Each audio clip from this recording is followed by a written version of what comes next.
Support for this podcast comes from the patrons at patreon.com/FMLFPL.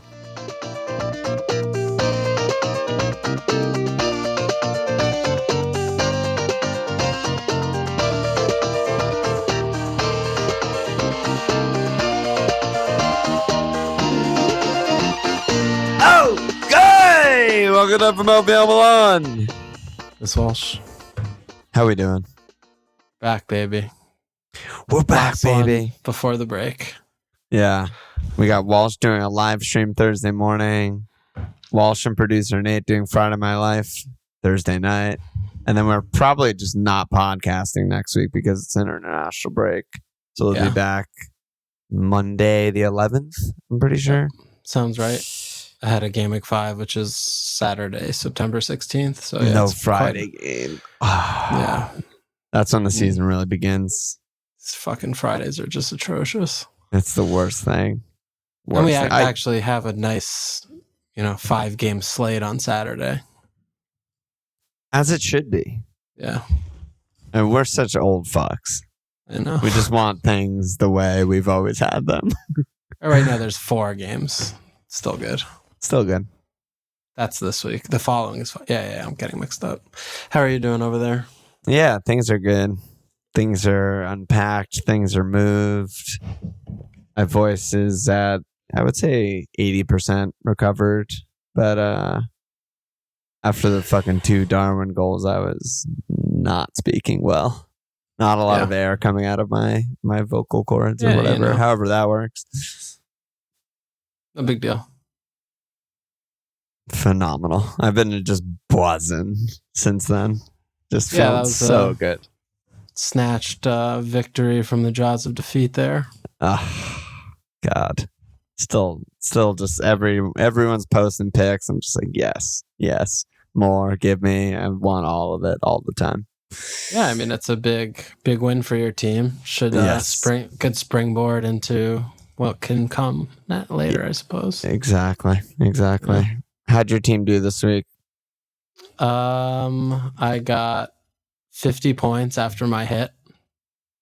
Bad, I'm all trying my players. To share my screen, but it's not exactly working. Whatever, who cares? You don't need to see this filth. All my players, like everyone else, home to every relegated team in the world, and no one really did anything. So yeah, that's a moray for me. You hit in Foden and Nico? Is that right? Yep. Yeah. So it ended up being some much more huge number than -4. But that's how it goes. One Maddo player got 10, Nico and Foden got 11, so -3, kind of. 12, 10. Yeah, but I would have had Eze in too, so I would have had 12 instead of 11. -5. 4, not that bad. But yeah, the early transfer fucking bit you in the ass. Ange told us the truth, but he waited until Friday, and then you had already made your moves. That's a bummer. Yeah, I mean, I think Foden's a better pick than Maddo in the vacuum. Interesting. Okay, and I'm happy to have him. However, I can't wait to talk about that more. Yeah, because I think the theme of this episode, based on our Discord questions, is like Raz or Maddo or Foden or Arsenal or Man United mids, like all the mids. Everyone's talking about mids. Yeah. I mean, it's just one of those where he leaves in a boot, and then the early days things are like he's fucked. The information that's coming out on wherever. I guess it's just people that don't know anything. Yeah. And I would have been priced out of doing, of getting Foden, who I really wanted. So I didn't really have the ability to wait. I mean, I wanted to get Jackson in too, so I just did it, just ripped it, and whatever.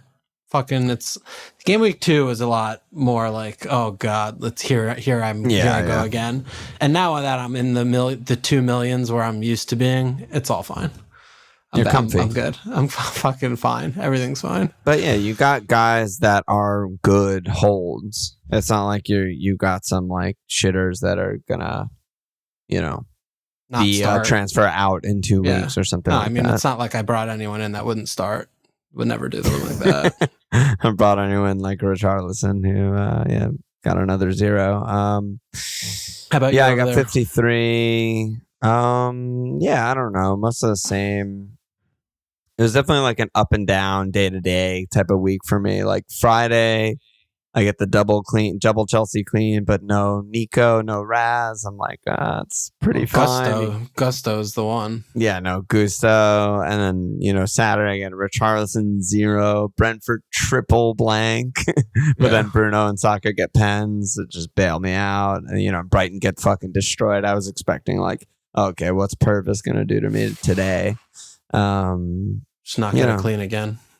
Yeah. No, I mean, they're nowhere near clean, so that we did good on that. But yeah, I don't know. It's kind of a week where I feel like most people just scored very close to the same amount of points. There wasn't that much variety in like scores I saw on Discord and whatnot, except for fucking Nate who has Matt Cash. But yeah, Matty Cash auto sub Cash isn't 0% owned. I mean, people have him.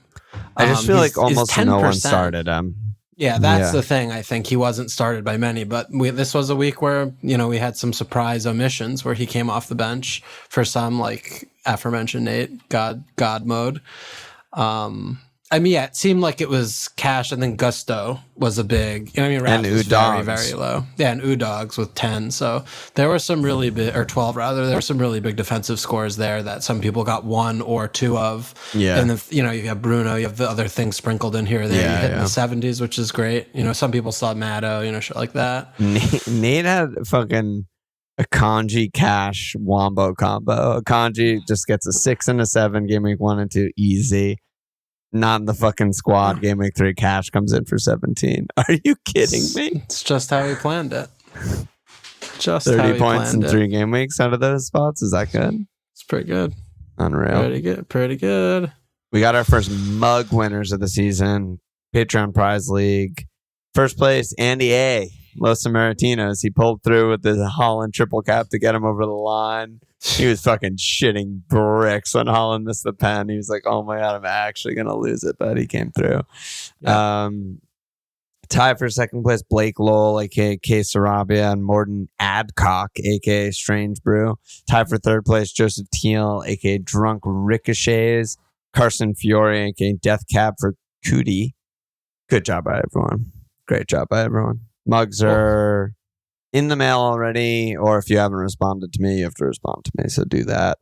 And shout out the public league leader, Joseph Sato, aka I'm sorry, Nick Jackson. All right. Good job by you. Cool.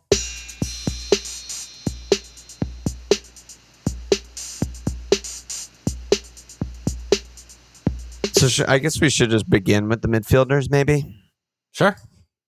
Seems like a lot of merry-go-rounding with midfield this year so far. Well, because a lot of people also made the early move, like you, got rid of Maddo, but for another good pick. Obviously, Raz is very on the menu after that performance. So which guy do you want to talk about first, I think, is maybe how we should do this. I mean, there's plenty to choose from, right? Yeah, maybe Raz. I mean, sure. Side said, has Walsh transferred Raz in yet? If not, what's happening? Burn said, is it time for Raz? Hey, you don't have Raz? Said, I have Raz. I've had Raz on Saturday. Gus said, do we just buy Raz or do we cap him too? So everyone's fucking this Raz mania over here. Yeah. I mean, I bought and finished. I made the transfer for Raz at halftime of the West Ham Brighton game, I think. What did you do? I did Raz and wait, what did I do? I can't remember. I mean, well, obviously I got rid of Rich, but I had 3 Chelsea. That's right. So I did Colwill to Udogs and I did Rich to Raz because I needed to free up a Chelsea spot. Your hitting form is... I'm hitting. You're hitting everything. I really think there is something... I mean, I haven't been doing well by any stretch of the imagination. I want you to keep going with the experiment because I think you're definitely wrong. And no, I mean, I think there's something in it. Yeah, I think there's something in it because I don't think 4 points is what it used to be. Honestly, I just don't. Right. So yeah, the totals keep going up, like you said in preseason, right? Like everyone scores more points every year, but we treat hits just the same as we did 10 years ago. It doesn't make sense. Right.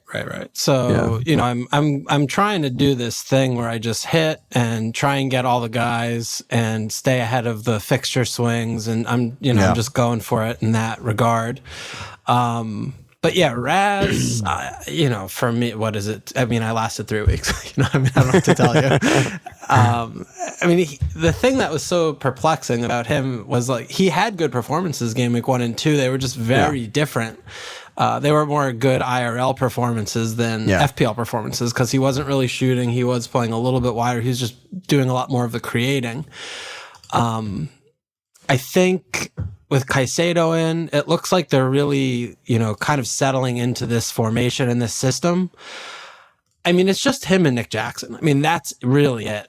Everything is and obviously Chilwell being like the auxiliary striker over there, but everything is going to head to one or either of the two of them. Yep. So are they going to do well when they play Arsenal and City and United? No. I don't imagine these being, real long-term holds. Game week 9, their fixtures go to Arsenal, Brentford, Spurs, City, Newcastle. I don't want either of them. But the next 5, home NFO, at Bournemouth, home Villa, which is at Fulham, at Burnley.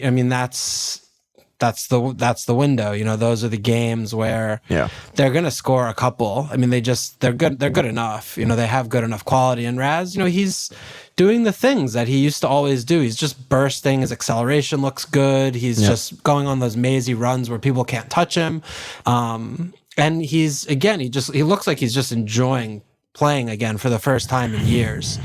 And he's one of the main, if not the main man, kind of. I mean, Jackson sort of receives in central areas, but it seems watching them more and more this year that, they look to him sort of. He's the guy who knows what's going on in the final third and the attack, and he's the veteran, and, it's sort of, he's setting the tone, and I like to see that. And so, I think it's just, if you don't buy Raz now, then you just don't get him for a long time, I suppose. But, it seems like he's kind of back to me. Yeah.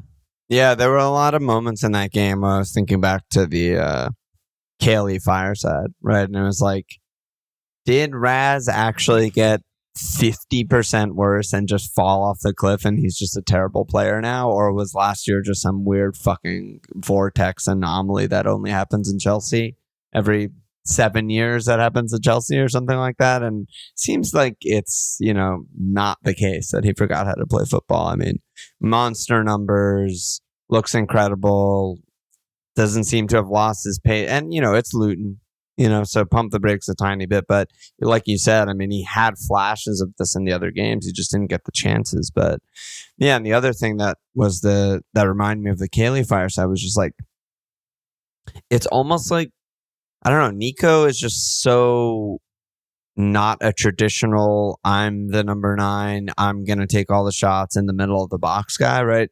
Cayley mentioned that, right? He's shot light, but he's so good at other things that he looks like he's going to be a good player, right? He's running those channels. Like, you look at the heat map. He is a good player. He's really now a good player. Yeah. You look at his heat map, most of his touches in the box were like on the byline. Yeah. Like a winger. He's almost like a half left winger, half left striker, and Raz is half right winger, half right striker. And they're both like doing a lot of winger stuff, like receiving progressive passes, being an outlet, yada, yada. But they're also, like you said, and I agree, they're the guys who are going to get all the shots and all the goals because they have to, and there's no other way they're going to score goals. Yeah, and they have Enzo, and I mean, they have so much passing. They're so fast, and they also both can, I think, develop an understanding with each other, because we've seen Raz his whole career get to the byline and play beautiful cutbacks. And, Nico can kind of do a similar job, and both of their movement, when the ball's on the opposite wing, is great. And we're coming on to him, but he just is a powerhouse. His touch was all over the place, and he was playing broadly, awfully against Luton, but he's still getting in the places. He's so fucking fast. It's insane how fast he is. Yeah, he's great. He looks amazing. 22. It looks like, you can question a lot of Chelsea's transfers over the last year. But like for the value they got him at, it just looks like a great transfer to me. Yeah. I mean, they have a really exciting young core, and Raz accepted from the youth movement there, but yeah, 1 game a week still, right? I mean, that's going to start to matter more soon, when they get back from the break and all that shit starts happening again. But again, it's just, I'm just looking at them. Rolled Luton, playing fine, 5 really good fixtures, 4 really good I don't think home Villa is a really good fixture, but yeah, just buy. I mean, it's hope that they just continue this in for this next little window and then jump ship when it gets tough. That's kind of how I see it. And I think that like it's worth reminding the people that we're talking about a proven FPL asset, proven elite goal scorer, not fluke, 1 year or something, like 5-6 years of him being one of the best goal scorers in the game, one of the best midfielders in FPL. And, he had the one insanely bad year last year. He's showing flashes of going back to his old self, even if he's a little bit worse and City are better than this Chelsea team, which I'm sure they are. It's still like we're talking about a guy who has 20 goal potential, and he's fucking like 7 mil. 20 is his absolute ceiling. Yeah, that's but he's generous. done it. But he's done it. No, yeah. Well, I mean, he was which 10 is million more last than year. a lot of other players that I think get thrown around the 20 goal potential mark. Is like, no, but he's done it with no pens. Yeah, like saying something like Bowen or something. It's like, okay, relax, right, dude. Exactly. Yeah, but I mean, he was 10 million last year. Again, this is coming back onto price drop FC. I mean, these are the kind of guys that make a joke of the price and makes the game, and et cetera and so on. So his prices last year, like just going back chronologically, 10 million, 11 million, 11.5, 12, 11. And he was in teams every year at those prices. Yeah, I mean, the reason he jumped to 11 was he was 8 million the year before he was 11, and he got 229 points. He had 18 goals and 17 assists. Yeah, that was in his pep pomp. I think that was like with the Sane and shit going on back there. But it's just like, holy fuck. No, this is not a 7.1 million player. Yeah. So, Raz it's, Raz in. Great pick. Always has been. And so what do you think about Raz versus Maddo? I think that's a lot of people asked about that. And specifically for my team, I'm thinking about those two as well as probably like my top 2 guys.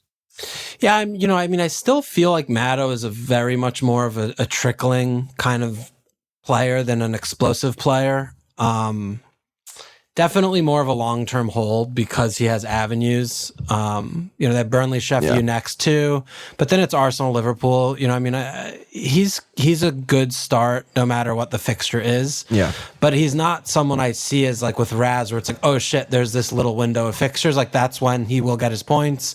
He might get 19 points in another one of them. He has hat trick potential / just got a hat trick as far as I'm concerned. 2 goals and assists, same fucking thing in FPL basically, right? I mean, he gets triple returns. Yeah. Maddo's more than 1 return games are when he gets something from open play and something from a set piece. Yeah. Basically. In general. Yeah, in general. And Raz can just do that any game against a bad team. No, just with the drop of a dime. Yep. So that's how I see the 2 of them in this, like in the landscape right now. And I still really do see Spurs as like very inconsistent performances so far. Honestly, I agree. I think within every 90 minutes of all 3 of these games, there have been very many different like 15-minute phases or something. Yeah. Where, they do this for 15 minutes and then they do that for 15 minutes and then this. And it's just not, they're still figuring it out together. And so is Ange. I mean, with the personnel, I mean, he's getting there and they're getting fitter. But yeah, I mean, Maddo's, I had him in Gameweek 1, right? I mean, obviously I love him. I think he's a fantastic pick. It's, not going too far on a limb to go there. And, the goal was well taken. He's, as we've been talking about, like those 2 inside 8s getting forward and getting goal scoring chances. We saw Sarr score Gameweek 2 against Man United. And he's on everything still too. So we don't know about pens yet. It sounds like Son is probably going to be on pens. I wonder about pens because that is like the one asterisk asterisks that could push Maddo to like, oh my God, I fucking need Maddo in my team territory. But if you just take that whole total package that he has, avenues, set pieces, blah, blah, blah, and just add 5 goals on top, it's like, oh my God, this is ridiculous. It reminds me of Bruno when when the team was built around him a couple years ago. That kind of thing with if Maddo had pens with him. Yeah.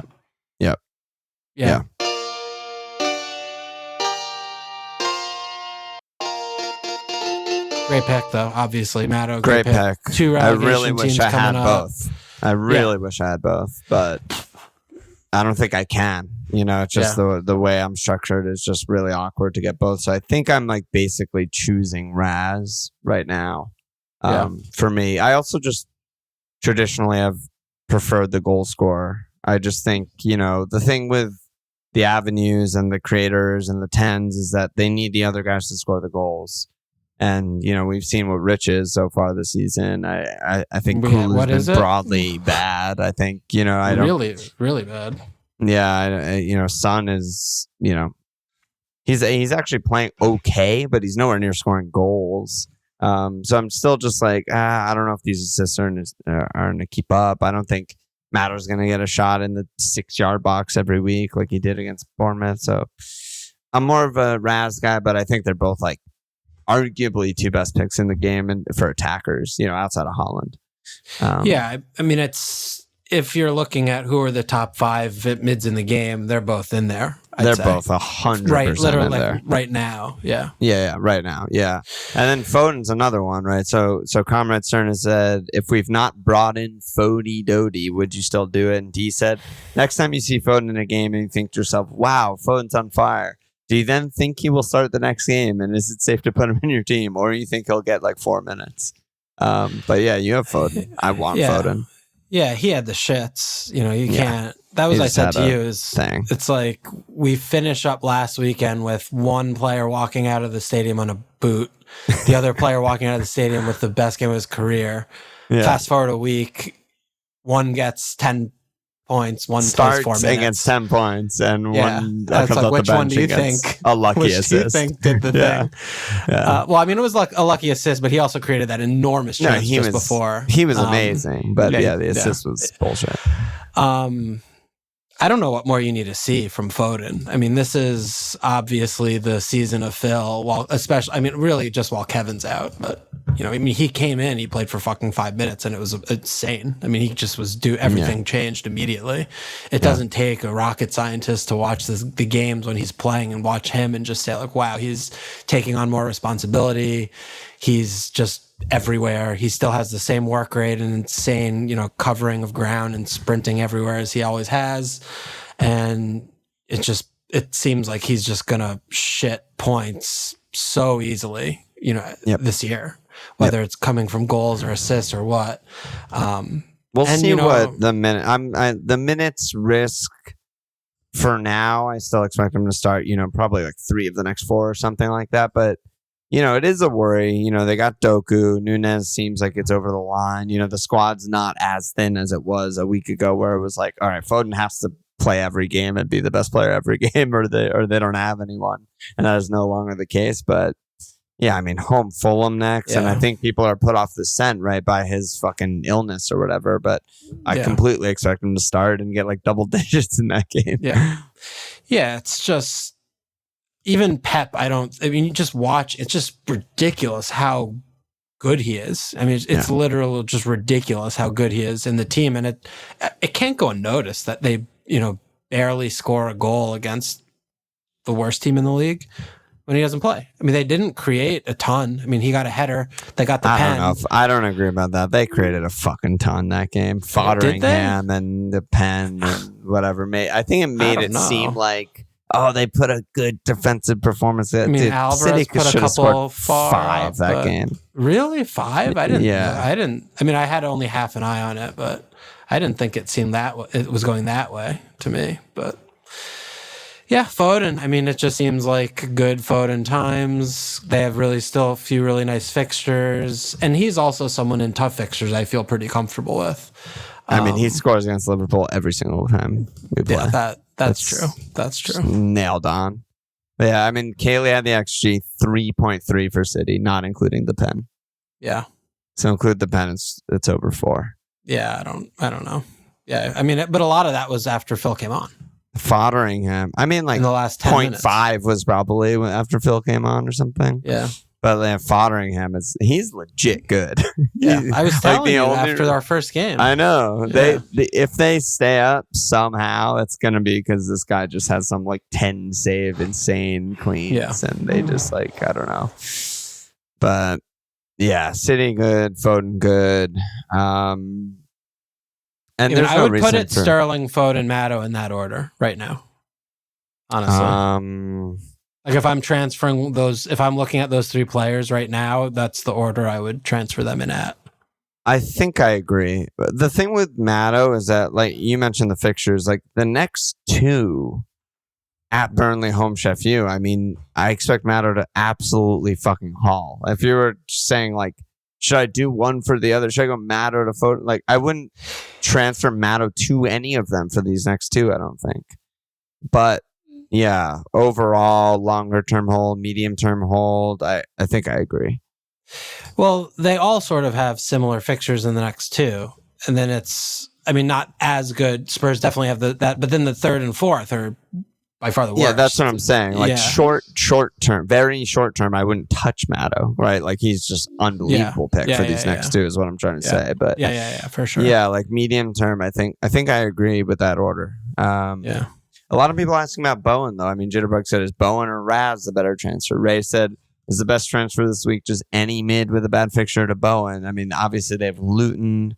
They just beat the absolute fuck out of Brighton. West Ham are kind of buzzing right now. But the games after Luton are home City at Liverpool. Yeah. Well, how do you see Bowen? He looks good. You know, he's doing kind of what we thought he might do, right? We were talking about him in preseason as like, he's underpriced. Like, he's the main man. He's good. West Ham are going to be fine. I think they've done really well with the Rice money. I like all their moves. You know, JWP is not my favorite player, but he fits what they need. You know, Edson's good. Kudus is over the line. Like, they're good. They're just a good team. You don't just like randomly win a cup and easily stay safe in the Premier League if you're, you know, not good. You know, we'll see what happens when Europa starts, but the fixtures just aren't there. I mean, I think there's a world where like you're wild carding in Gameweek 5 and you just bring in Bowen because it's like at Luton and maybe he gets a hat trick. And I think that is like bit. Yeah, at Luton, first home game. I'm a little bit concerned though about that. I mean, they're still bad, but it's going to be a fucking insane ass game. Yeah, it's going to be insane. And it's Friday night under the lights. Like it's going to be fucking insane in that little place.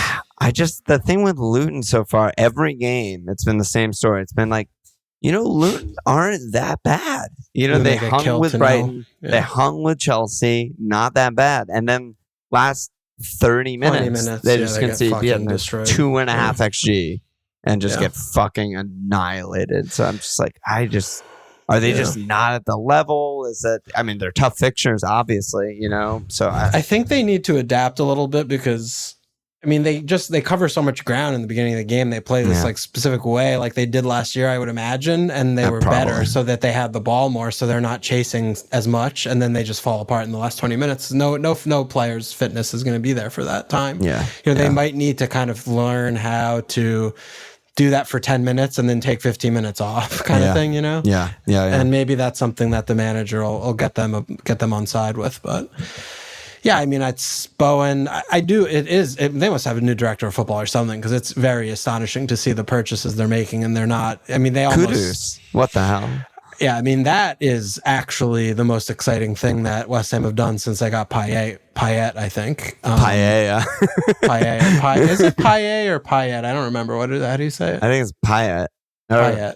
Yeah. Well, usually in French, you don't pronounce the consonant at the end, but I don't know. Dimitri Payet. Yeah, that's what people say. I think. We'll have to see how that affects the whole team, but their 11 is ridiculous. I mean, they have top class internationals up and down that team pretty much, the first 11. And Yeah, it'll be cool to see how they go, with Paqueta doing all the things, and Bowen certainly looks revived. He had a bad year last year, obviously, very well documented, but he looks like he did 2 years ago. He just looks like he's clinical at the end of everything. Maybe he wasn't fit last year. It's possible. Yeah. And Ben Rama, I thought, was fucking incredible. I mean, he basically single-handedly tore them to fucking shreds because he was the outlet guy against Brighton, and they would just get the ball to Ben Rama. He'd beat guys. He'd take it up the pitch. He'd get to the final third, and then Antonio and Bowen would just do their thing. Yeah. And I mean, that was such an entertaining game because it was just Moyes' dream fixture. We have none of the ball. We long ball it to our fucking guys, and we just dong for fun. But at the same time, Brighton could have scored fucking 5. Yeah. I mean, Brighton Areola, obviously so dominant in the box, but their defense is an actual joke. Yeah, it's Areola a fucking insane joke. In that game. 9 saves. He made 9 saves. Yeah, it's crazy. But back to Bowen, it's still similar. I have this front 8 now where I really feel like rotating attackers is fantastic. We're just not, it's a different game, I think, than it ever has been because all the players are the same price. And if you can get Bowen and just look at, okay, well, he has Luton and then he has Sheffield and 7. Can I bench him for 5 and 6? Good. Try and do that kind of a thing. It's not insane to do that anymore. I do think that, teams are going to be better set up and you're going to be, really advantaged to have 8 attackers that are all good. I think that's partly why I think Mo is really bad because it prevents you from doing that. And, Eze is sort of similar kind of case in point. I mean, it's becoming very clear for a lot of players when their points are more likely to come. And when you don't have to, you're not forced into holding players for long stretches because everyone's so cheap. We have to adjust to that, I think. And this is, I think, how to do that. I hope you're right because I love it. And I think it's really fascinating. Also, another part of the 8 attackers thing that Baker mentioned to me, which I didn't even notice, is there's already so many players on 2 yellow cards. We're not far away from people getting banned for 5 yellows. Also, there's a red card in every other fucking game. Yeah. So there's going to be way more suspensions than we've ever had in the game. Sure. In the league. And, you're going to need guys. It's not going to be good enough to just have marvelous Nakamba and Bayer and a non-playing forward on your bench. It's those guys are going to come in and have to play minutes. Yeah. So... yeah, it's interesting. But Rich is fucking out, right? At this point. I mean... Miss Overfitting said, I've raid transferred Rich out. Was there any way we could have spotted this earlier? And how do we avoid mistakes like him in the future? That's actually the question. I don't think there was any processing error in starting with him whatsoever. He played exactly the position we would have dreamed for him to play, right? And Spurs played about as well as we would have wanted them to play. Yeah. No, broadly, it's it's just literally him completely falling apart and losing his head and reverting to toddlerhood, which we knew he had in him. Toddlerhood.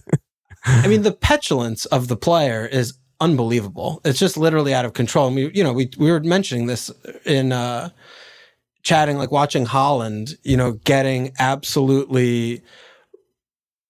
I don't know what the words are, what the Sheffield United players were doing to him. He was having 3 players around him, tackling him, his back and shit. Jumping on him, pulling his shirt, throwing him down. And what does he do? He scores a goal. And then he looks pissed off. Ultimately. He scores a goal and he's like, of course I scored a goal. Fuck everything.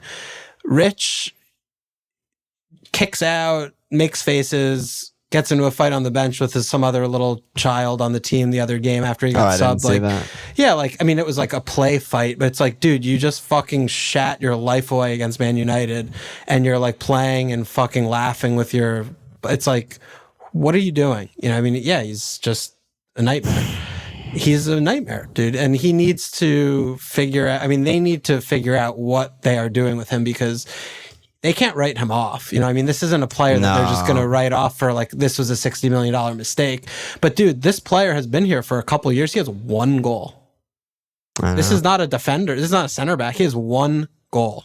I know. And the performances are so rough. I mean, it's just, he falls down. He's got that. He had the one counter up. You know, one thing. I actually thought he was good first half. I was like, oh, he's playing well. I know everyone was fucking memeing. Oh my God, he falls and like whatever dumb. He's not like he's never been a graceful player where you're like, oh my God, I love to watch Richarlison dance on the pitch because he's so beautiful and amazing. But he was just getting it done in the first half. He was dangerous. He was linking. He was the outlet.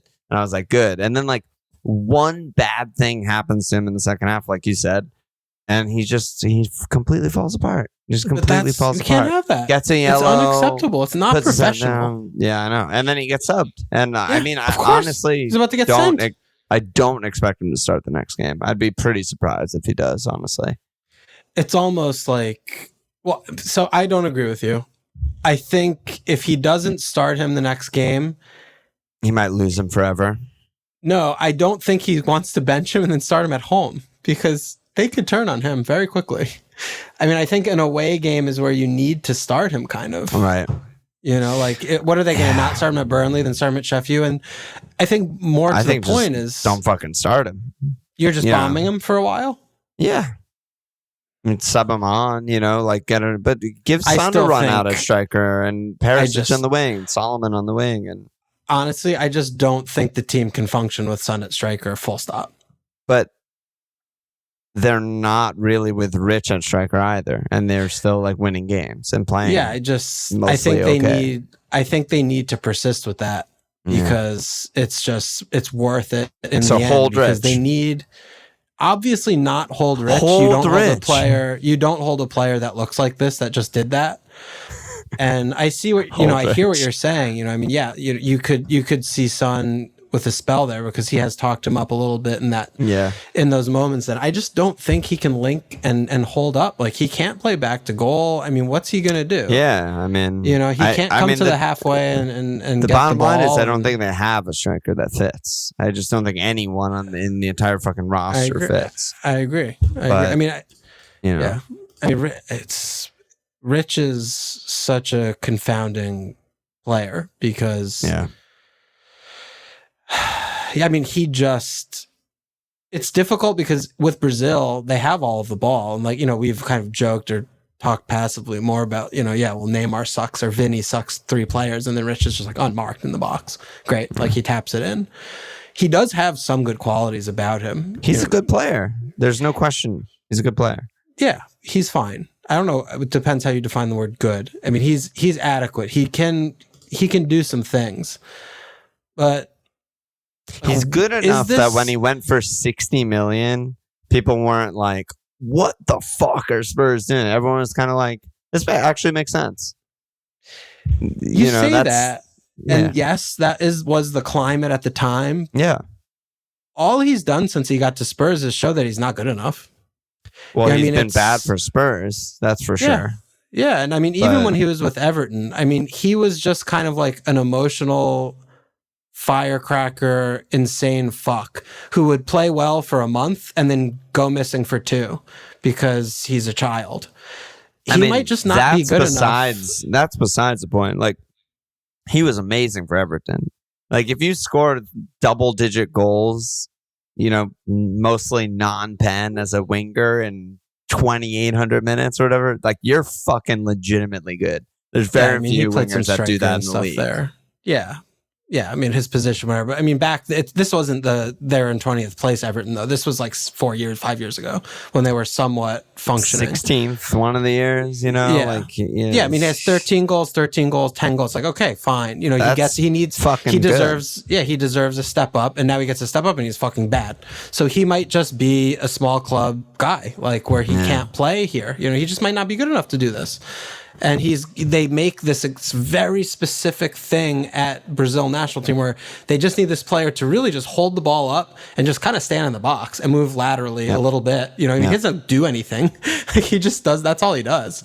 And so he's just a fucking. That's the thing also that is weird. I think with a lot of the Spurs players is why they're weird fits is because they had like such a specific system and such a specific type that they were buying for so long, right? Like we're gonna play 3 at the back. We're gonna play with wing backs. Kane's gonna get all the shots and the goals, and Son's gonna be sort of second striker-y and get all the other shots and goals, and that's it. Yeah. And like Rich for that role, for Son role, being like off striker, cut in, score goals role, great. You know, like he's shown he can do that at the Premier League level for many years.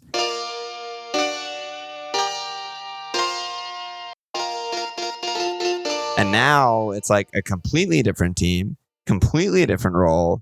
They would have never spent 60 on him for this role, right? They would so much rather just have a traditional number 9, and he's just like getting shafted for it. And kind of feel bad for him a little bit, but he's such a bitch. Yeah, he's very difficult to feel bad for. I don't feel bad for him at all. But no, he's obviously a sell in FPL. But again, back to the main question, like how do we avoid making this mistake? It wasn't a mistake. I would have done this again.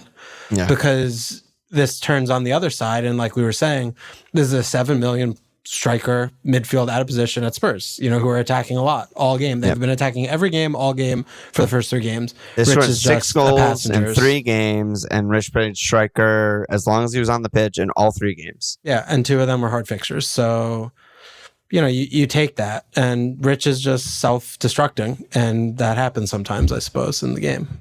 And confidence. It's bad. Yeah. I mean, like, imagine Nick Jackson and imagine him striking here on this team. Be insane. Dude, I mean, it'd be fucking insane if they had him instead of Rich in this team. Oh my God. I just to goal.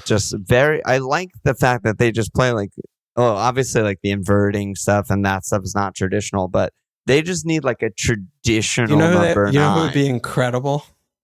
Pella. Graziano. Prime Southampton Graziano. Oh my God. Made for this. Just be incredible. Incredible. Built for this, dude. That's a great shot. Oh, good. Love that.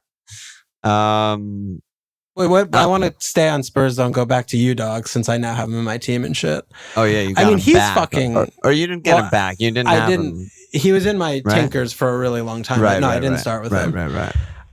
I mean, dude, he's fucking good. He's so good. He's actually a player. So good. He's just a player. We just talked about like good purchases and Rich and maybe not good purchases, but like what an amazing buy by Spurs. They buy him last year. They loan him back to Udinese. Comes in. He's just so good. Like he needs to always be on the pitch for them, right? Like, he's a monster just incredible too. He's just a unit. Like he's just he looks pops, incredible. Yeah, he's.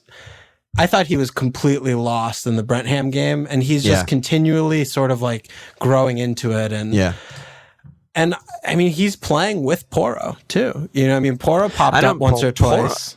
If there's any indication that Ange is a fucking good ass coach, just look at Pedro fucking Porro, who like we would have said he can never play in a back 4 ever. And he's just looks great, and he's just like adapted and is inverting, and he's an option for Vicario, and he's moving the ball up the pitch. It's just like great.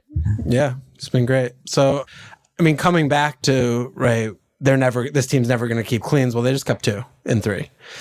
They're going to keep cleans. I mean, they have a good play. They have a fucking good ass system. And they have good ass players. And Vicario, he was very, very shaky in the Brentford game. Yeah, he is fucking really good at stopping shots with his hands. I mean, he makes just some really good. Period. Yeah, you don't need to add any qualifiers. His passing is so fucking good. I love watching him actually. Yeah, we knew that would be the case, but I do want to say commands the area fine too. Yeah, he's been good. Man United should have scored 2, maybe 3. Like I'm not really giving them credit for that clean. Like that was fucking not a clean that they just barely got away with. Bournemouth, sure. You know, they limited Bournemouth to like a Billing header. It was like the only chance I even remember in that game. But if they can do that and just completely smother the bad teams, and they have Burnley and Sheffield next, then great. I'm still a doubter though. I'm a doubter more than you on their clean ability. Well, look. I am not saying they're going to be keeping 15, 16 cleans, but we were going to the season where people were thinking they're going to keep like 6 or 7. 6, yeah, exactly. Yeah. Like last year, right? Yeah, exactly. So, I mean, they've already got 2 in.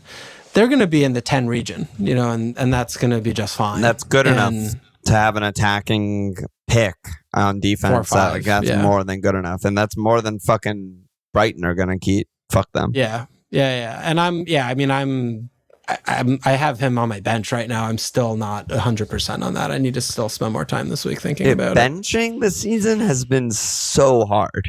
Yeah, I've been doing well so far with it because I've been like getting the decisions right, I think. But yeah, it's been tricky. I just feel like so many weeks we have like, or not me and you specifically, but people writing in and whatnot, and on the live stream are just like, I have this guy. It's like home Wolves and home Burnley. And I'm like, fucking man, these are good. I don't know what to do. Yeah, I mean, and that again is back to the reason why we have all these issues is because the fucking pricing. Like we have more good players in our teams than we're used to, you know? Yeah. And there's more bad teams than we're used to. Yeah, I agree. There's a ton of bad teams. I mean, the bottom 6 or something are fucking awful. And any attacker or defender that has those teams at home, banker. That's just like, I expect it clean. I expect goals. I expect to win. And that's like not usually the case. More good teams and more bad teams. It's a weird season for that. Yeah, for sure. Jack said, which 3 West Ham assets should we hit in this week? I mean, everyone, a guy asking about West Ham, Hardly Boys asking for West Ham. Josh B said, I'm not trolling, but do we just hit in the best attacker every week against the Lutoning West Ham? Yeah, Bowen's still good. Antonio, baby. I love Antonio, man. I really do. You're always standing for Antonio. I mean, he's not a pick. I think it really is just Bowen. He's a pick for 1 week. I mean, if you're dead ending in a wild card, whatever. I mean, they have 2 non-starting fixtures, Game Week 5 and Game Week 6. Yeah.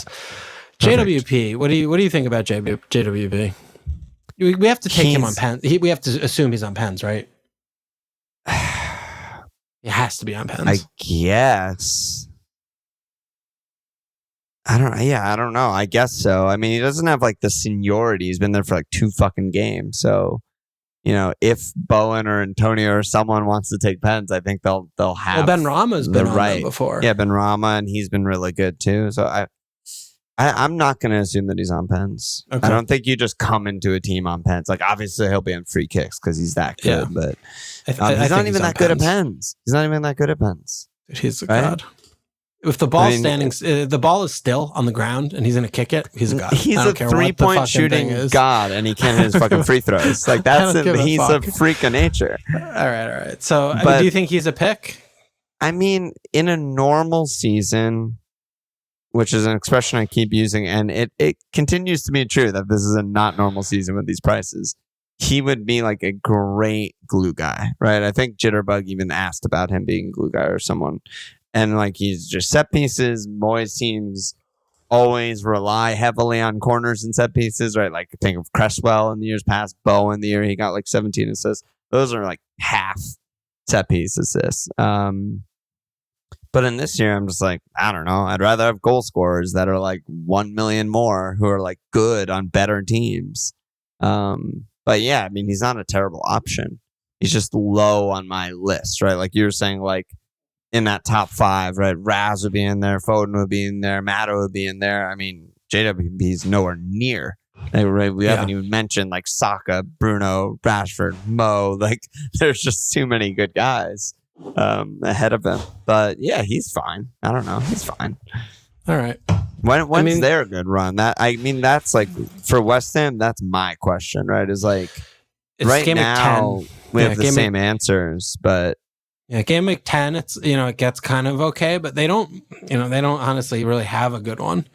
Game Week 10, I mean they have 3 good ones, right? They have home Everton, home NFO, at Burnley, 3 and then it gets 3 out bad of 4. immediately bad. So but like that's what you want. That's what the time when I would want to like punt on them, Well, I think back to my thing before about rotating Bowen is I think Bowen is good as a rotational player, like almost like we did rotating a defender, 4 or 5 defenders. Like if he's, and Eze, which we haven't come on to, but Eze is a very clearly a rotational player that there's literally no point in the world of starting him in a game like at Man United or at Villa. That's at best, he's going to get something on a set piece. That's it. But when he's home Wolves, home Fulham, home NFO, like start, please. Yes, God. Those are games where he can get double or triple returns. Bowen had a lot of games last year where he'd get like 0 or 1 worthless shot against the top teams, and most of his biggest XG games and biggest goal games were, as you said, like home Everton, home Fulham, home Southampton, home Leeds. Like he popped off in those games. Yeah. So I think that's kind of how you have to look at Everton, or how you have to look at Bowen and that seems like a wild card type of thing to me, sort of. I mean, maybe that's just me, but like, if you're really gonna like install this rotation, where you're looking like, because you're not looking short term if you're installing a rotation, right? You're looking like 8-ish weeks or something of like, okay, I start this guy for these 5 and this guy for these 3 or whatever it is. That seems like a type of thing that I would do more on wild card rather than now, where like live transfer to transfer week to week. I'm just trying to get the best picks. Like I'm not benching Raz. I'm not benching Maddo. I'm not benching Foden. Like I'm not rotating these guys. They're too good. Even like Bruno, I'm like, he's at Arsenal. Doesn't matter. He's playing so well. I don't fucking care. He's starting for me. But yeah, I think that is something to look at with maybe your last attacker spot or something like that. Yeah. It's interesting. All right, what else we got today? Well, speaking of Arsenal menu, I mean, we got 3 questions just on their mids. I mean, Hamburg said, what do I do with Martinelli? Adman and Al said, what do we do with our Arsenal and Man United midfielders? Who's best to hold? Who to sell? And Sonat said, is Rash for Maddo with form and fixtures ahead a move? Where are we at on these guys? Everyone started with at least 2. Yeah, it's a tough one. It was really nice to see Saka take the pen. Yes, huge. Because if he didn't, then he would be looking very bad. But ultimately, Saka, I think, is a really difficult case. I agree.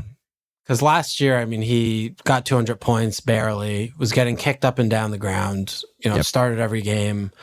But, watching them play, he was clearly, the main man. He developed into being the main man. Not initially. Initially with Jesus, they were doing a lot more stuff down the left, I think, early on this season. Yeah, Martinelli.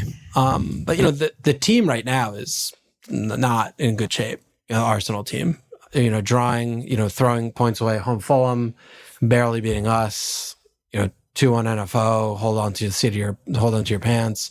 He scored 1 worldie outside the box, and then he scored a pen. I mean, he's not like doing a lot. I know. Without those, he would be the most transferred out player of the week, probably. Yeah, meanwhile, people would be like, I'm ripping him out of my team, right?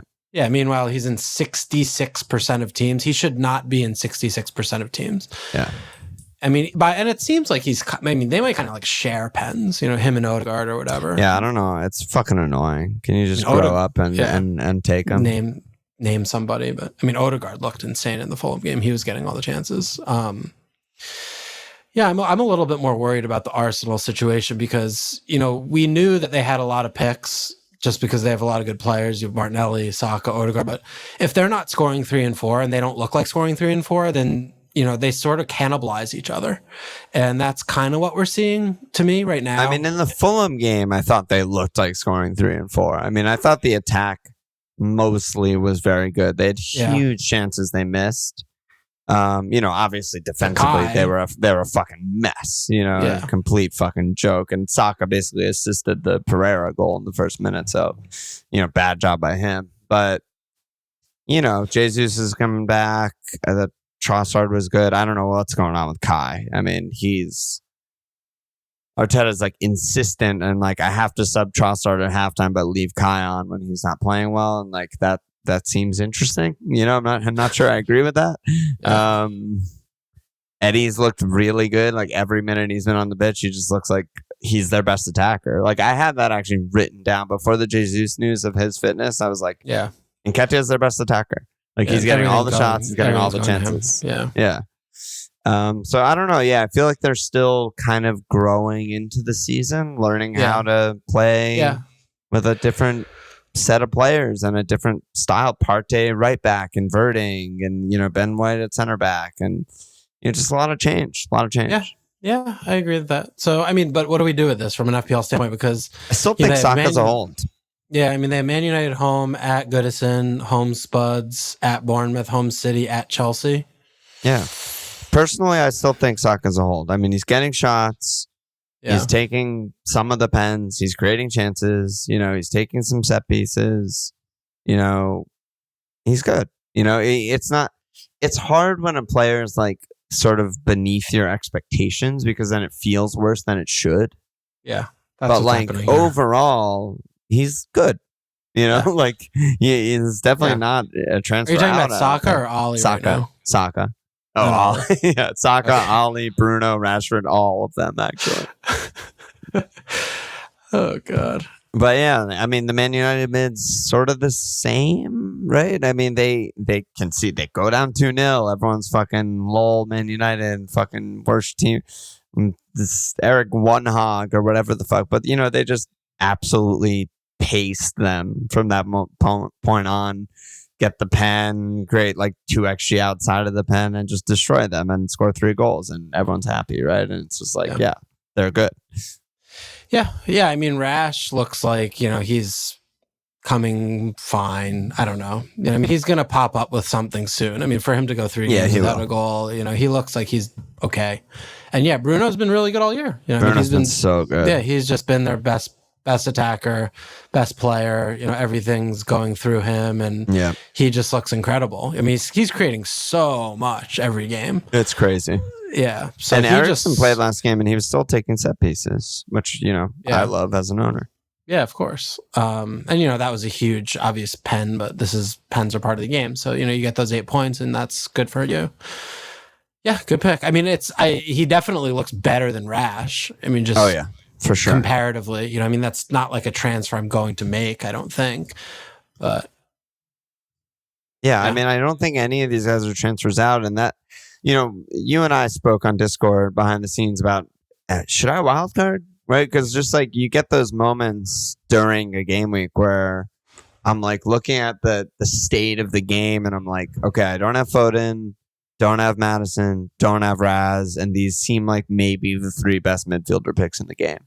But you have to remember that things just change so fast, right? And my picks are still good, right? Like my picks are still good players on good teams on pens, and they just return points on top of that, right? And so like, it's just one of those things where it's tempting to be like, I just want to change it every time. I just want to get rid of my guy and get the new guy every time. But getting rid of good picks for good picks is usually not a recipe for like sustained success. So yeah, I mean, I think that's yes, for sure. And we can kind of probably close up this, Saka fine, Bruno fine, fixtures are kind of up and down in the near term, but these are really proven assets, good picks.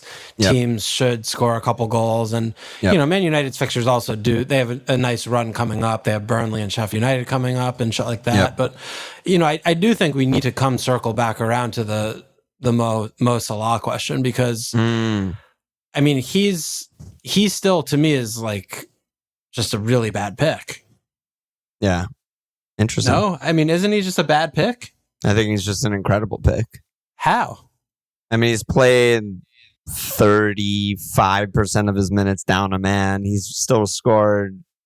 This is his 9th straight FPL game with a return. He just returns every week, with Liverpool not even playing that well. And really tough fixtures. Just got through at Newcastle, at Chelsea. He just returns every game. He still has really tough fixtures coming up. I mean, that's the thing. It's like, what's the point? I just don't get the point. Like, he just because I think bad. that this is his floor. Like, this is what you're buying, is like, even in worst possible scenario, down a man, away, he's still going to return. Like, he's 12-5 though. He's 12-5. I know, but I don't need the money. I don't need anyone. My team is amazing. Okay. Right. That's what I keep going back to, is like, I can just do Rich to Raz, which is 99% what I'll do, unless someone gets hurt in the fucking Carabao Dorito Mountain Dew Cup.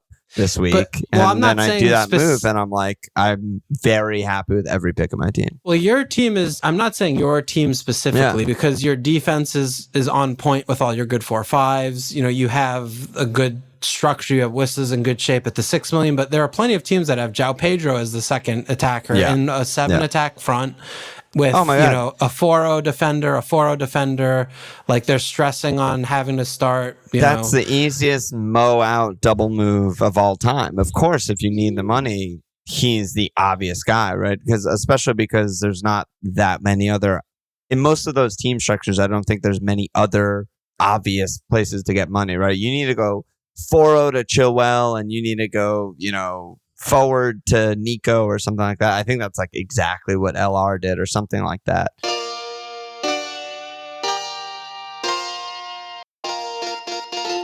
Then, double move him out. I don't think he's invincible. I don't think he's obviously everyone should have him. I haven't said that once this season, but I think it's very I think it's very easy to make a team with him that's still very good and has like tons of amazing picks that have good fixtures and are long-term holds.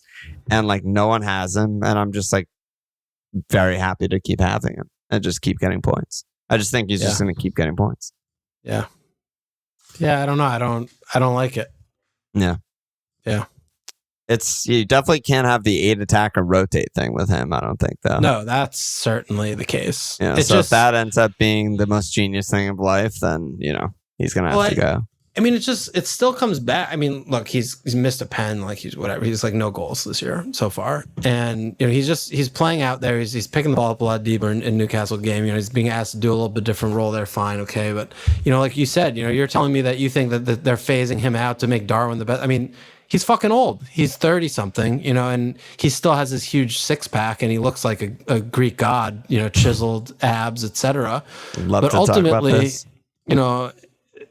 they have a lot of really good attackers. It's not just like get the ball to Mo and get out of the way anymore when he scored fucking 300 points in fantasy. Yep. And he's obviously a good pick, but he is not 12-5. He's just not a 12-5 pick. I don't care how good he's been. And I don't care how good you think he is going to be. He is not a 12.5 pick. Yeah, so, and in a normal year, that would affect your team negatively to own a non-value pick. And this year, it just doesn't. And so I'm getting points, and it doesn't matter. It hasn't yet, but I think it will. It's possible, but I also think he's way better than you're leading up to, right? Like we were just talking about Saka, right? Saka scores a fucking worldie and a pen, and we're like, hold, right? Mo's toenails offside against Chelsea, missed a pen. If fucking scores those, we're like, oh my God, how do we get Mo? He has 2 double-digit hauls. If Saka cost 12.5, I wouldn't be saying that. I would be saying something different. I'm talking about Mo, though, right? If he was 10-10-5, down a man in 2 of the 3 games, I'd be like, yeah, he's fucking amazing. He's back to being Mo. Right? He's scored in 9 straight games. He's returned. Yeah. Yeah. No, I mean, he just returns every fucking game. Yeah, he's still ticking along with the little thing here and there because he's obviously an incredible player. But he's not a 12-5 pick. And that's it. That's how I see it this year. I'll say about that. I mean, he's not going to be finishing up. You're not captaining him. He's not going to be finishing up on, 270 again. And, I think that you're getting, your specific team is getting out of jail because of Wissa's existence. If Wissa didn't exist, you'd be in a world of pain right now. No, I probably would have done Mo and Pedro to Nico and some other guy. Exactly. And that's what everyone would have done. And I'd be sitting on 4.5 in the bank. Yeah. And I would just be fine. Right. Yeah. But that's not reality because I don't have Pedro. And so my 4.5 in the bank is just in Mo, whereas other people's 4.5 in the bank is just in the bank.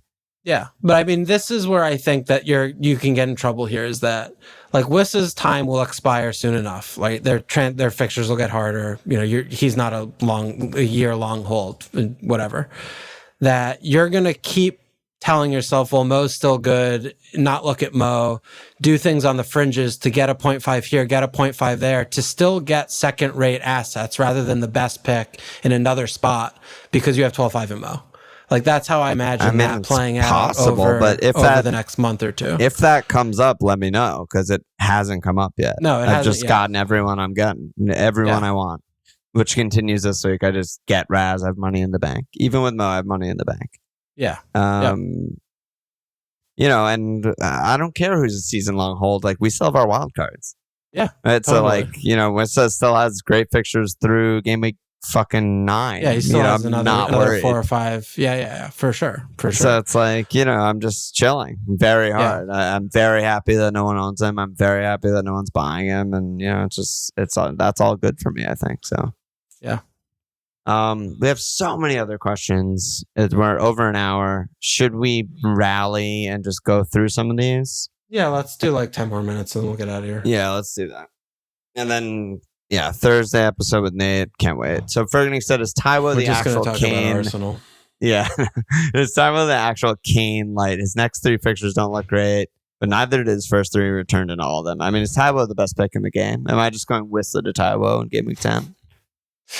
No, I mean, let's relax here. He's so good, though. 7 straight games with a goal.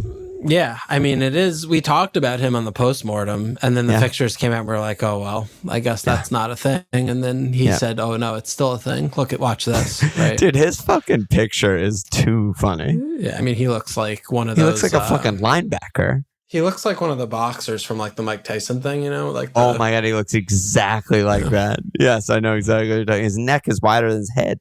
Yeah, it is. And his head is very big and wide. Yeah. Yeah, it's just, you know, what are you doing with him in the bad fixtures? You know, your best, again, it's like he's a 4 or 5 defender. You know, you're like, best case scenario, gets a clean. Yeah, he got 6, you know, and then, you know, so again, it comes back to it where it's nice that he's getting these returns, but you don't want to start him in these bad fixtures because more often than not, he's going to get 2 or 1. Yeah. So, you know, I mean, they have home Burnley in game week 5, and they have that's the only good fixture in the next 5 actual. They have Chelsea, City, we haven't Brentford, talked about Palace, which we keep glossing over as a bad fixture, but it's a fucking bad fixture, and Palace defense is legit. Yeah, I mean, Palace defense is a top 4, top 6 defense. It's very, very, very comfortably. Yeah. Very comfortably. That is not a good fixture when you see that on the ticker. We need to just erase that from FPL. Yeah, it's so counterintuitive because typically it has been, and it just isn't. It's just a really bad attacking fixture. Yeah, I think you should see that similarly as you see probably like Chelsea. I think that's like a very comparable defense. I feel like it's more Newcastle-y in the sense that Palace are just content with like nothing happening. Like the Brentford game, they're just like, we're slogging this thing out. Don't care. You're not getting the ball. You're not countering. We're not going to expose ourselves. Just nothing's happening, and we're okay with that. Yeah. Yeah. We did turn it on a little bit towards the end. Yeah. But, at the end. Yeah. But Palace defense, very good. Very good. What were we talking about before that? We were just looking at Taiwo's fixtures, and I saw Palace in there, and I just wanted to mention it. But also, I mean, Slim Charles asked, do you think Johnstone keeps his job? Because that is also a fucking, nightmare maybe scenario where I don't want to start Turner ever. And, Johnstone loses his spot to Hendo. What do you think's going on there? I don't think Hendo's gonna. Yeah, I mean, especially because I had a look and I remembered I had like a memory of what was Johnson's contract situation because I think we just re-signed him to an extension. Oh, really? I mean, we have him for a few more years. I think 2 or 3 more after this year. It's very curious. I mean, I saw something that there were some rumors that like Wolves were going to buy Johnstone or something because like Wolves were trying to do something about Sa. I mean, maybe Johnson's their best player. Well, he's terrible, but maybe Johnston's going to leave. Unreal against Everton, though. That save he made, like diving into the net. Yeah, I mean, that's fine, but he's terrible. But, Johnstone's maybe going to go. I don't know. Because, we're not spending 15 plus 5 on a backup goalkeeper. We just aren't really going to do that. And he's not leaving willingly to be a backup, right? Yeah. I mean, if you're going to leave Man United, who overpay every single one of their players, you better be going to a scenario that you think is worth it. Otherwise, you're just chilling and making fucking ridiculous money. Yeah, so I mean, I don't know. We'll have to see. I mean, Johnstone's been incredible ever since Roy put him back in. I mean, he's not incredible, playing with his feet, but neither is Henderson, honestly. And Palace, and we don't play that way anyway. Don't play that way. That's what I was going to say. I mean, I just don't know. The whole thing is just really fucking weird to me. Yeah, no, it's very weird to me too. I'm surprised. I mean, it seemed like one of those where we just looked at it and like, oh, this is an opportunity to get a really known, proven, like good player who is, I mean, technically perhaps an upgrade on Johnstone. To me, it's just, he is an upgrade. He's better than Johnstone. Henderson's better than Johnstone. To me, it's just like, why are we spending $50 million on a goalkeeper when we have a really good goalkeeper and we have no striker and we have no right back? Like, what are we doing? Yeah. So that's for me, I mean, more of as a fan frustration. He might be better. Let's just say he is better. It's not egregious, right? How much better he is. And he's 4 years younger, right? He's not 8 years younger. It's not like you're getting, okay, let's pay this guy. He's our keeper for the next 10 years. It's like you're getting a guy that 4 years from now, you're going to be looking at, okay, he's 30. Yeah. Like how good has he been? We're paying him way more than we were paying Johnstone, and we maybe have to start thinking about replacing him already. I just don't. I hate it. Yeah, I don't like it either. But it is what it is. It seems like it's happening. Yeah, it seems like it's happening. Admin said, "Is it time to ditch Purvis with the fixtures turning, and who do we get to replace him?" It is time. I mean, we've been saying, right? Been time. It's been time. He's playing on, a terrible defense with really bad fixtures coming up. Terrible. So, you're looking at it thinking home Newcastle, at Man United, home Bournemouth, at Villa, home Liverpool, at City. Best case scenario, they keep one clean sheet in those 6 games, I think. I mean, their numbers so far, non-penalty, conceded, it goes Fulham, Luton, Burnley, Sheffield, Brighton. Okay. So again, next 6 games, best case scenario, one clean sheet. I mean, he does do a lot of wingery. Yeah, he's great. He's awesome. At the same time, he's still playing fullback. I mean, he's not an actual winger. He's not, he's a fucking defender. So I would rather have a defender in my team that has a better than 1 in 6 clean sheet optimal case scenario, even if he is very attacking, which Purvis obviously is. I just think he's a bad pick. Talk to me again in Gameweek 10. Home Fulham, at Everton, home Sheffield United, at NFO. When they have these fucking diabolical teams, and you can think of maybe they could keep a clean 1 in 3, then he's an incredible pick. Like if they have a projection of potentially 1 in 3 clean, that's what you need for him to be a good option. Which, unfortunately for us, is what we had game week 1 to 3. They just kept 0. He still got 20 points. They kept 0. Okay, but. In those games that they kept 0, they had the ball in the final third for the whole game, and that's why he got all the attacking returns. That also, that comes back to they have tougher fixtures. They're not going to have the ball in the final third all the time. He's going to have to do more defending than he did when they play Wolves, when they play Luton. So that's going to affect the likelihood of him getting attacking returns as well. So he's just a sell. He's just a straight up sell. Easy sell. I think you're not smart if you hold him. I think you're not smart, even dumber if you start him. He's a sell. He's a fucking sell. He's a bad pick right now. This is our moment, dude. This is our moment. Bad pick. It's insane. This is our moment. If he gets a bad pick, if he gets a fucking point in the next 6 game weeks, everyone's gonna be fucking.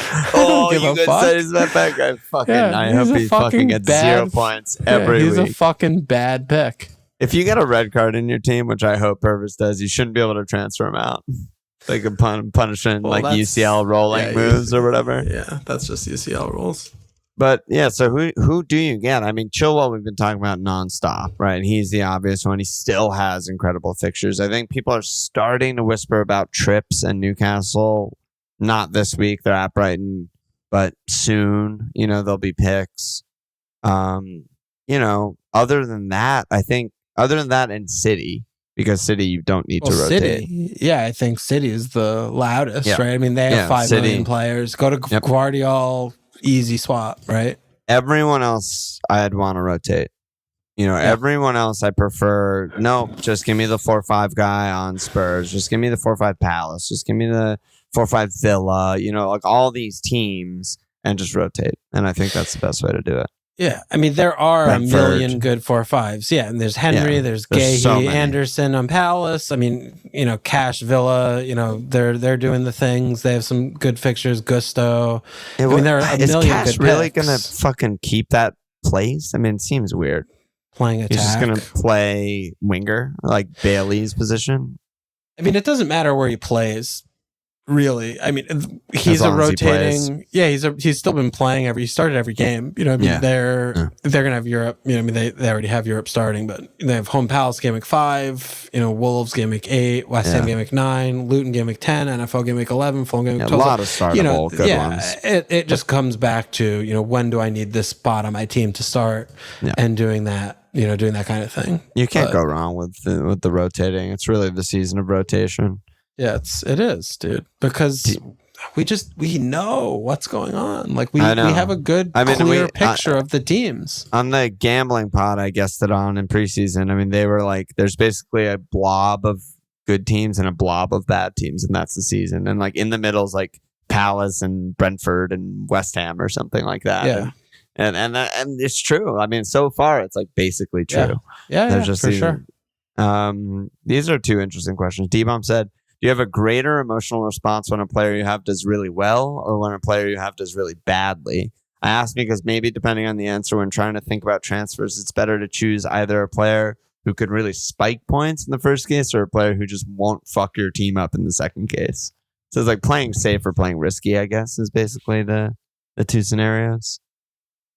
I thought he was saying more of like, how do you feel about the player if they do well, or how do you feel about the player if they do badly in your team?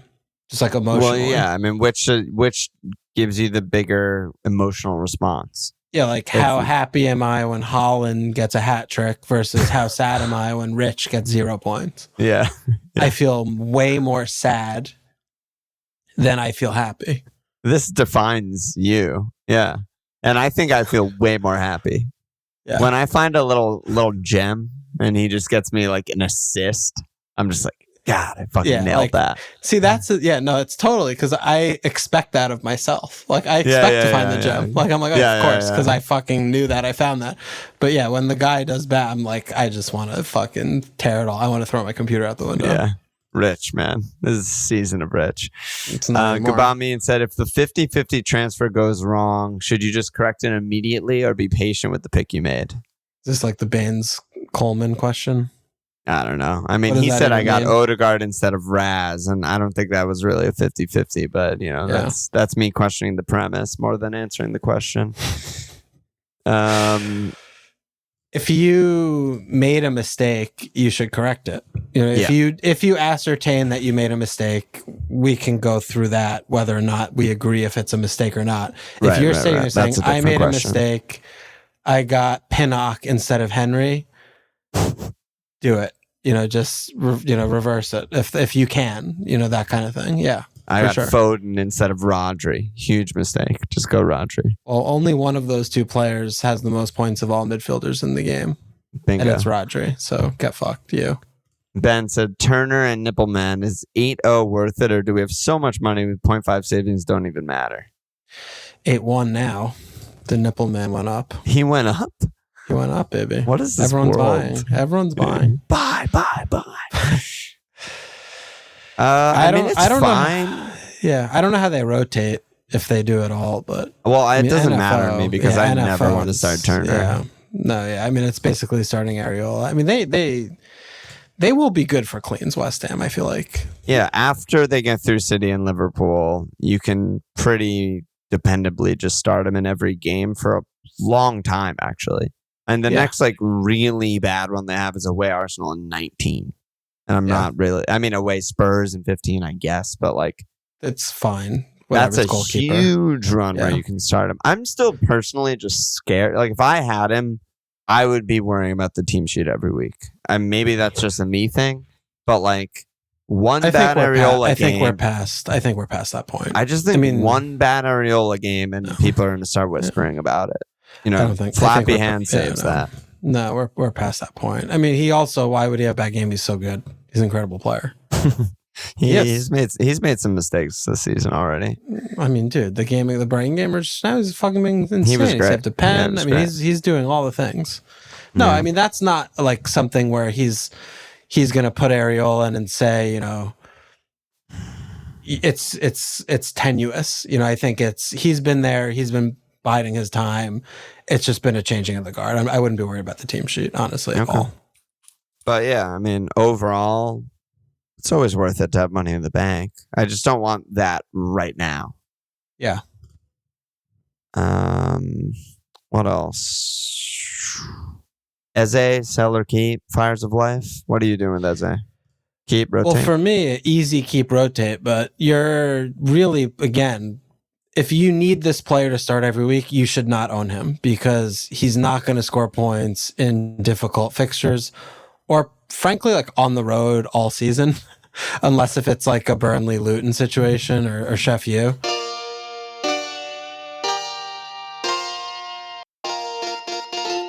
I think teams that play open, like at Villa, like at Man United, I think that those aren't that bad. No, I think that like long balling to him is possible. It's just such a low likelihood. I mean, dude, he's getting like double, triple marked like all game, you know? Yeah. And if we're not really on the front foot where he can lose players and kind of drift and ghost because we have the ball, he's just getting killed. You know, I mean, he's still the outlet. He's still doing the things. He still looks beautiful and silky, but it's just, you know, no, he's not going to never get points on the road all game, like I'm saying, obviously. Of course. But yeah, it's just, you know, you're looking at those games as, you know, maybe an assist off a fucking corner or something, or it's just, you just can't start him right now the way that we're playing. But, you know, look, Olise's back, this little Brazilian kid's back, and he's good.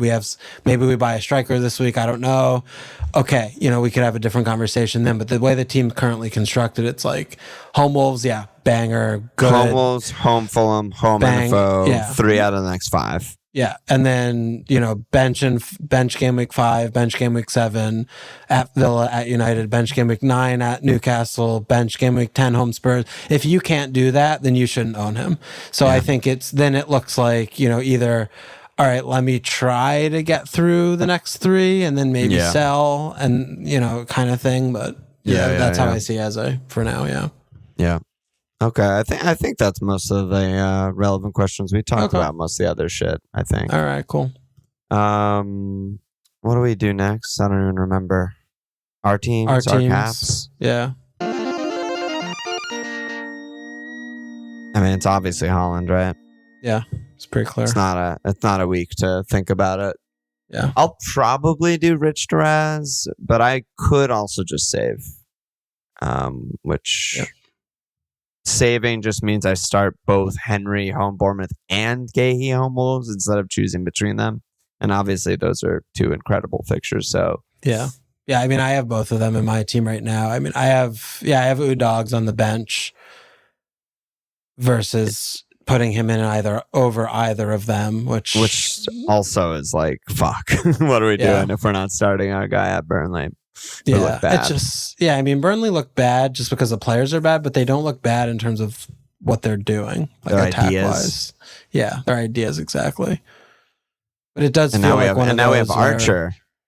Oh no, you got rid of Archer. I don't have Archer anymore. But I have Archer home Everton. What am I doing benching him? Yeah, great pick right now. Great player, great pick.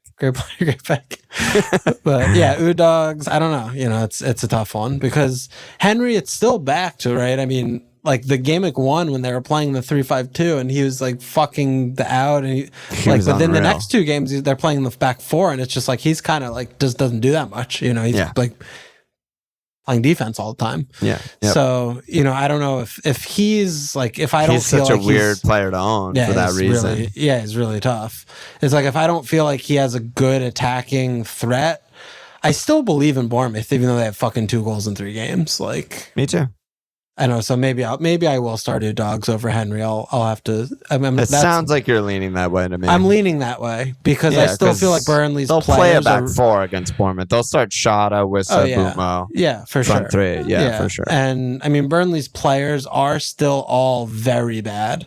Very bad. Even though they do try to attack, and someone could get in behind once or twice. Dogs is actually doing things. So I don't know. I mean, he looks amazing. I think that's, and then I have Watkins on the bench. I think that's the move. You think Dogs over Henry? Yeah, I think so. And I just need to decide what I want to do. If I want to have 2 frees for the international break, take more time to think about my move, or if I just obviously want Raz and just get him, which I'm leaning towards that. But we'll see. We'll see later in the week. Let me slap asses. 5 new Patreon signups: Connor Hindmarch, Bear Creeks, Amon, Adam Booth, Sam Stephens. Go in there, baby. Slap the ass. I think that is a pod. All right. Any last words, my brother?